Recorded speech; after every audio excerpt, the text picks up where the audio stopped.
Welcome to Business Success Tips, where you learn to make more money in less time and hopefully have a lot more fun. I'm your host, Paul Sanneman. I'm founder of Contractor Staffing Source, who help contractors build great teams. My guest today is Jason Rhoads from Rhoads Creative. So Jason, what does Rhoads Creative do? Hi, thanks for having me on, Paul. Much appreciated. So Rhoads Creative is a digital marketing agency that works with anyone in we call it the home building or home services industry. So if you work anywhere on a home, we work with you. And we do only digital. So we do search engine optimization, online advertising, and website and design and development for that industry. And we've been doing it for almost 33 years now. So it's been a very long time and an ever-changing industry, to say the least. So it's changing a lot right now, obviously, right? It is changing a lot right now. There's a thing called AI that's coming along right now. Yeah, but that changes everything. I get it. It does. It's starting to, at least. It's starting to. Well, now it's not even called SEO. It's called something else, right? Not SEO. Yeah, so there's a lot of terms out there. Some people are calling it like AIO, which is AI optimization, GEO, which is generative engine optimization. Some people call it. There's other terms for it. Ask question optimization. Ask question. Yeah, we're actually starting to coin it something called ESO. Like we just called everywhere search optimization. So you just got to be in front of everywhere where someone is searching. So like in front of everyone, everywhere. You wouldn't know this because maybe it's an urban myth, maybe it's not. Well, first I hear that Google is losing ground to ChatGPT and all those guys, and I watched a couple of podcasts and it shows the numbers going down. Then the next one says no, Google put a ton of zillion money into it, they fixed it, and now they're coming back up again because they threw enough money at it and enough energy to lose what they. Is that accurate or not? I don't know. That is actually accurate, and it's all because the Google's engine. So right now they actually just did a research study that got published in the beginning of the year that said 37% of people start their search using an AI tool, mostly ChatGPT. But then 85 or more percent go and look up the answers that Chat gives you on Google or somewhere else. So in other words, they're verifying what those answers are, right? And so what happened was Google was still getting a lot of the traffic because people went and looked it up. So they were still getting a lot of the ad money. So they were able to invest that back into their AI. And yes, they've just in the last few months released all kinds of new features for their tools, and they have gotten significantly better. And I would expect them to keep rolling them out to people. I don't know, but I half expect a Super Bowl commercial or more than one because they want people to use it more often because it's just as good as it's almost up with ChatGPT before then. Now, basically, we're losing market share, threw $1 zillion at it to gain the market share back because they want to stay God, for lack of a better term. That's 100% correct. That's what they did. That's what they always do, but that's what they did. It's hard to get demoted from God, even if other people are trying. That's true. It's the talk of like with inner circles with us now is Google be able to get over everyone who thinks of, we'll call the tool that is AI just says it's a ChatGPT, right? It's the Kleenex, right? Or the Band-Aid of or Xerox, right? Yeah. Yep. Yeah, exactly. So will Google be able to overcome that? Because everybody just calls it a ChatGPT, even if it's not, even if they use something else. But yeah, it's definitely changing. It's changing how people need to market. It's changing how people need to look at their websites. It's definitely the biggest thing that, if you're thinking about your marketing or especially if you're just looking at a website, which as I say, always start there, right? Just make sure, there's some technical things like schema you can put on there, make sure your headings are right, but just make sure it's clean and it's readable. And if you can read it and, if it's not hard to load, a bot will be able to read it. It's very similar to what you may already be doing. You just want to make it sure that it's clean. That's really it, right? It's clean and easy to use. Now, I think Google, since they're God, were collecting all the money for the Google ads, and now they start losing traction because, ChatGPT was going to run something. And now, unfortunately, if Google's right, you still have to pay to play or get anywhere, right? Which sucks because of the AI that wasn't true with ChatGPT. So I have sort of an interesting, it's a current question, I think. obviously private equity is coming in a big way to the construction industry. Huge. And they've got tons of money, right? And so how does the little guy compete? Here I am. I used to pick a number, $50 for a Google ad. Now I'm paying $150 because my competitor has unlimited cash. How do you deal with that? Yeah, that's fair. The two biggest things I always say is, one, just make sure you define your market and what I call your USP, your unique selling position. Like, why are you better? Like, we can have this conversation and we can say, you should go use this tactic and this tactic. But if you're not actually first starting by saying, I am better because, and you should use me because, you're not really going to get anywhere, is how I was, so that's like the core of everything that you talk about, is that messaging. The second thing would be, historically, through all types of digital marketing, what we call organic, so that's people finding you not using paid advertising, has always converted. So you become leads at the highest rate and at the lowest cost, right? So find those little pockets. This is what we do. We find those little pockets that, that you can still dominate in, that may not cost as much. And we don't as much pay to play. Now, we won't cover the market as much, but we know that if we get 50 people and they all call us, that's just as good as getting 5,000 people and only 1% call us. Right. Same thing. So now I know when we go to Google, right, usually skip all the advertisements, right? Like sponsor. You figure, well, they just paid to be there. Whether they're good or not, right? And then you start to the non-sponsored stuff, right? Correct. Yeah. My understanding is that now Google, if AI is going to find you, you like pay to play for AI. Is that true or not? That's not true yet. They don't. So not yet. They are talking or testing putting ads in AI, but not yet is the answer. It will still happen. If I go to Google's AI, which is what is it? It's called Gemini, or if you're. So I go to Gemini. And I say, give me the best plumbing contractor in Kansas City. Mm-hmm. AI, if I'm paying more money, is going to come up with me versus the guy who doesn't pay as much money. Technically, now that's not the answer, but we'll see if that changes in time. But right now, no. I was disappointed because, at least the small guy shot, it's not all about money. But, with the sponsor stuff, it's just all about money, right? That's fair. And it's actually a little unfortunate. It's that Google was starting to win and catch up, because ChatGPT was all based not on pay for play. It was based on businesses and subscriptions and more like that. And now they're even getting into pay for play, which is unfortunate. They announced last week that they're starting to roll out testing of ads. So it's coming.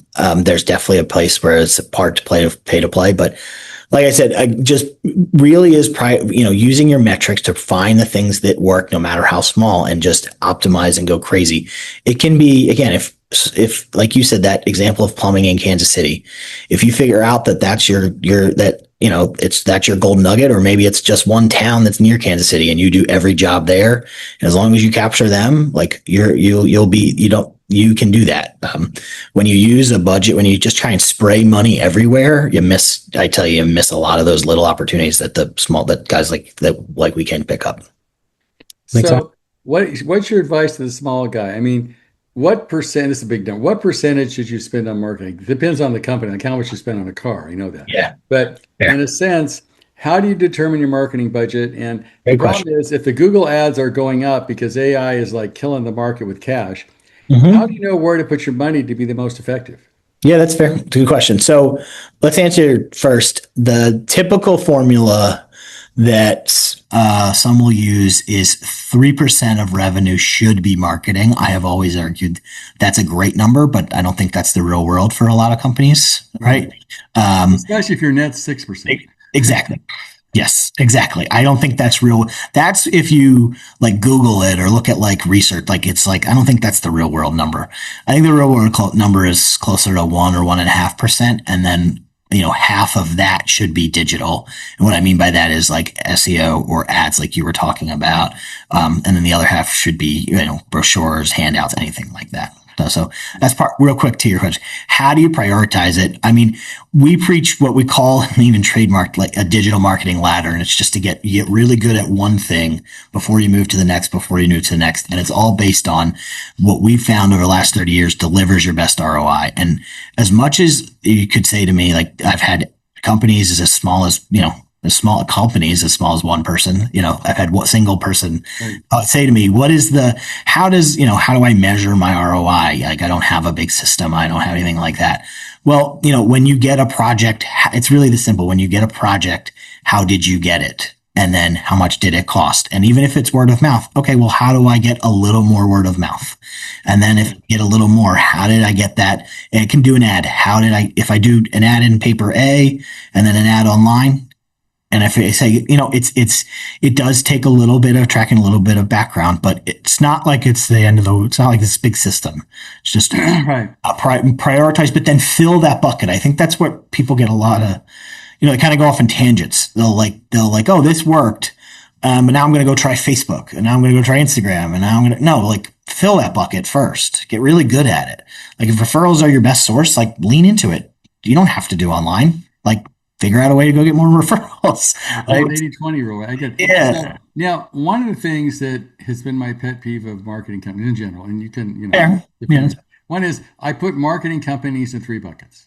The first bucket is, we won a gazillion awards. Look at us. We're number one here. We won this award. All these awards. And we're like, we're so cool. We're so awesome. We win all this stuff. The second category is, look at the clicks you've got. Look at the traffic you got. I did one video and got 70,000 whatever clicks. Not one client, but 70,000 clicks, right?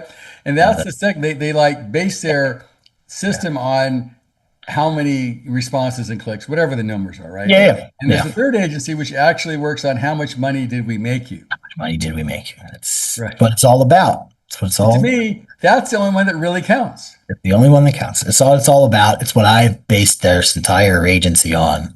It's the only thing that counts. And it's been talking like where that digital marketing ladder, I say it's ROI. It's not clicks. It's not impressions. It's and again, even no matter your size, if if you put this much effort into it, so it got you this return, you should do more or less of it. Right. If you're one person or if you're 20 people and you have a market and you work with agencies or work with marketing teams, again, it's all about the ROI. It's if you're not filling the bucket to say, okay, I'm getting the best ROI from this. How do I get more out of it? How do I squeeze the most out of it until then I have to move on to the next thing? Right. It could be, supporting the basketball team, right? Exactly. It could be, literally mailers in the neighborhood where you actually do work. I mean, it could be signs on your truck. I mean, whatever, right? Exactly. And as much as I run and own a digital marketing agency, I am one to always say, yes, if the basketball team works, that's great. Okay, you don't need ads. You're not going to do digital ads right now. That's okay. You know what I mean? It's what works. But you're 100% right. And I also think we were just talking earlier about AI and digital. I think that because of this advertising, all of that kind of thing is starting to come back a little, right? Like if you get something very nice and that's well done in the mail, or if you see a nice sponsorship, or if you do that kind of that's starting to have a billboard on the way into town. Right? Yeah, exactly. But that stuff is starting to have a more of an effect. Its effect waned when internet and digital was really starting to build up. And I think it's coming back a little bit just because there's less of it. And when you do it well, it's got more effect and people take notice now. It's really sort of like direct mail, the old days of direct mail, right? Well, email, I can send 100,000 emails, so the cost it sends me, 100 direct mails. But if the 100 direct mails get you 5 clients and the 100,000 emails don't you get any clients, who cares, right? Who cares? But also, exactly. And also, if the emails cost you, what did those emails cost you, and what did those postcards cost you, right? It's the whole point of it, right? And if did you make money from what you're doing? And the business success is not what it's about. We're just here we're not here to not make profit. Right? Right. That's the whole. You've been in business a long time like me, which is great. Yeah. I've seen a lot of contractors, I call it waste money on marketing. Mm-hmm. Because they go to the marketing company, and the marketing company says, we've won 7 awards, we'll get you a gazillion clicks, and look at all the blah, blah, blah. I know we cost you 30,000 and made you 5, but what the heck? Yeah, no. I think that is the wrong way to look at it. It's the wrong way to approach it. If you ever have a marketing company, when if it's anyone, any marketing person you talk to, the major core of everything they say should be it's either a multiple. So like, yeah, we try to make, so for every dollar we spend, we want to bring in 3 more, right? Or it's the lead will cost you this much. So when you invest $1,000 or $10,000, you'll get 10 leads, right? Or it depends on the quality of the lead. Yeah. Right? Yes, obviously, that's what I mean. But then those leads turn into this percentage of sale. But again, if they're not I think also that a lot of times, for whatever reason, this industry feels like you can't measure that, or maybe they've been duped into feeling like, oh, well, we don't really know like what they got from it, or like who became. I really don't like market people that say, oh, you can't really tell. You're doing all this stuff. You have to do everything. We're not actually sure what works and what doesn't work. But when it's all said and done, you gave us $50,000 and we think your new business was $100,000. Not sure where it came from exactly, but hey, it looks good. And I go, no. That is the way you can tell. There are ways to figure. There are pieces of there's things that as a contractor, yeah, sure, you might not have access to, but there's tools that every agency like myself should have that will connect those pieces together and tell you got this many sales from this program. It's the core of everything, right? Even to the point of they should be, not just this program. Did you get it from this ad, or did you get it from, this piece? This you have, and then on your trucks, you have a certain number, which isn't the same number as on the yard signs. There's a different number on the mailers, right? Yep, exactly. Where it came from. Where it came from. Number on everything, you can't tell. You can't tell, but it's the same, and it's the same thing online. Like there's a way to do it so that, like, even if it's not a phone number, if they're submitting a form, or even just walking in, like even if you have a showroom or something like that, or if you have a place where they go and visit an office, like even if they just walk in, there's a way to say, did this person interact with, or did they use our online marketing, and what was that ROI? No, I think it's a misnomer that like, oh, you can't connect it. No, you can. You absolutely can. Now, Jason, what do you do if you're giving what seems to be quality leads to a remodeler, plumber, whatever, and he can't close them? Great question. You bring the salesperson, you go, look at, where does it go from there? Great question. So one is, you always ask the question, is it sales or is it marketing? Like, are they quality, right? And figure out if they are or not, like, were they really in there? I think marketing can sometimes push their hand too far and say, oh, well, we gave you the lead, but we have a lot of tools that can help you get that lead farther along too. So, right. Well, I have a definition in marketing: everything that makes the phone ring, and after the phone rings, it's sales. Yes. But I think that line, but we can do some after the phone rings. Honestly, sometimes you have an honest conversation. Sometimes this is where you use your tracking more than anything. This is where you use, even if it is like that, real small, where did it come from? How many did I get? Just, even if it's on a piece of paper, it's all right. Yeah, we're not closing it. Well, why am I closing it? And then pivot and find out what works. It's really about finding out what works. I'll tell you, it's a conversation that does come up. And it's not one that has a singular answer. Right. It really doesn't.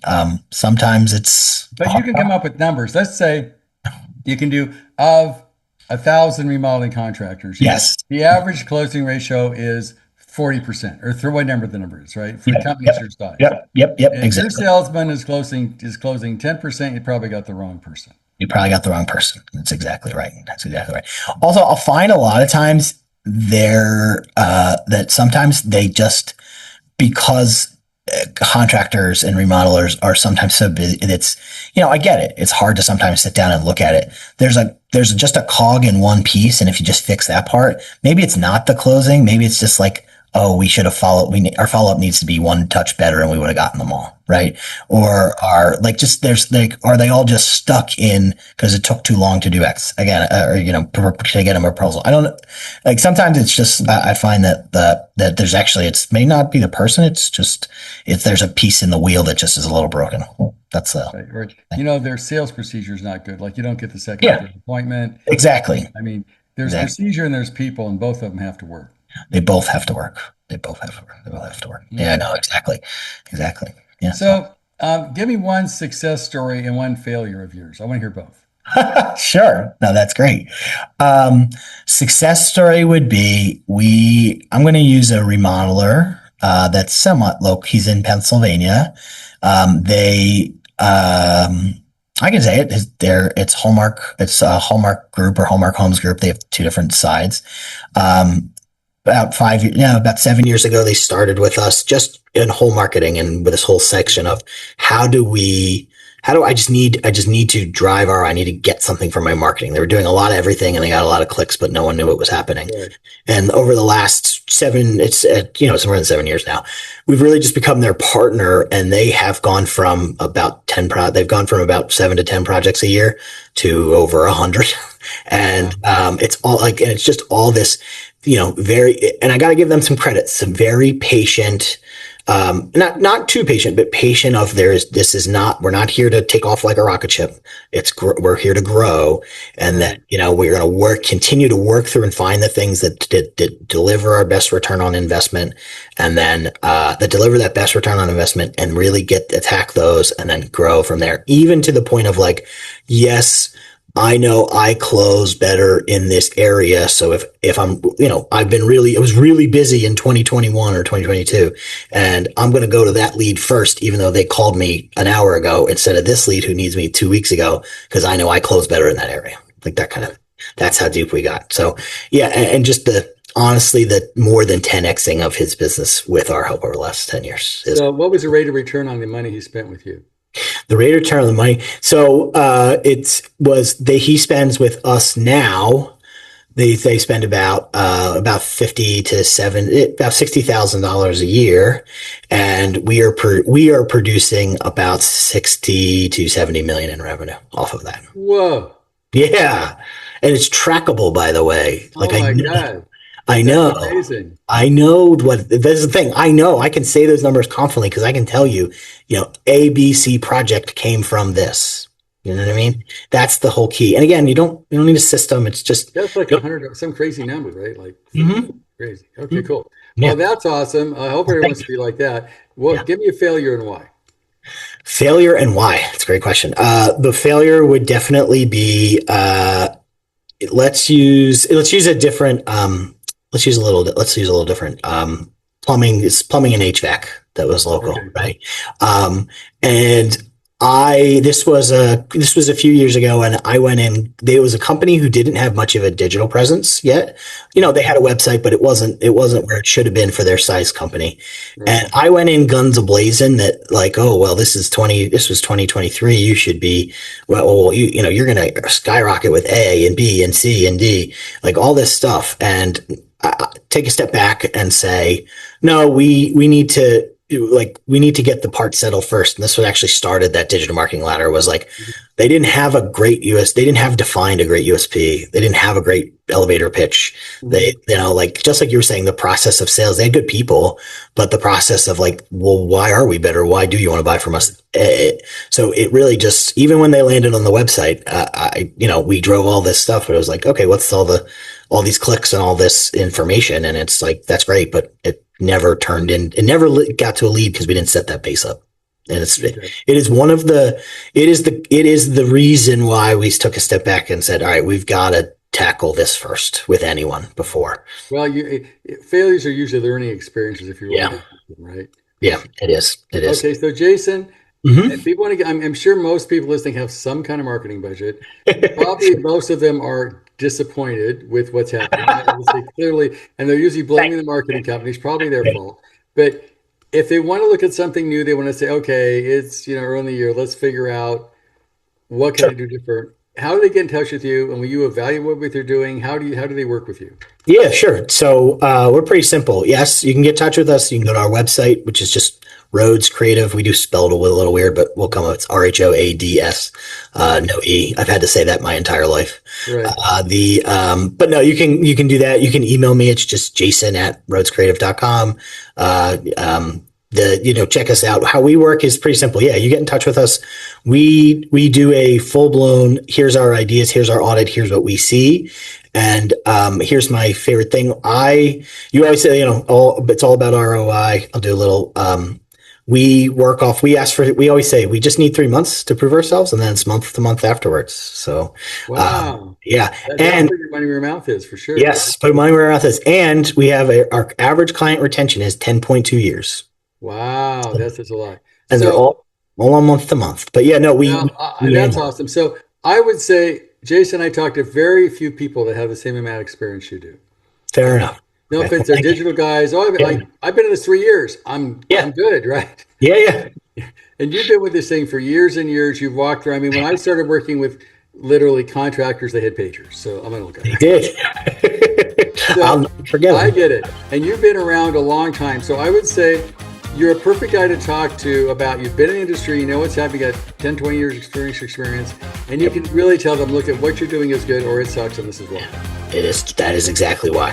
That's exactly what I do. And I'll say it one more time. Most of the time it'll be digital, but it might not be. And I'll tell you that. Like, go sponsor the basketball team. Yeah, cool. Well, I appreciate your time, Jason. Yeah, thank you. Thanks so much for having me on, Paul. Much appreciated. It was great. All right, have a good one.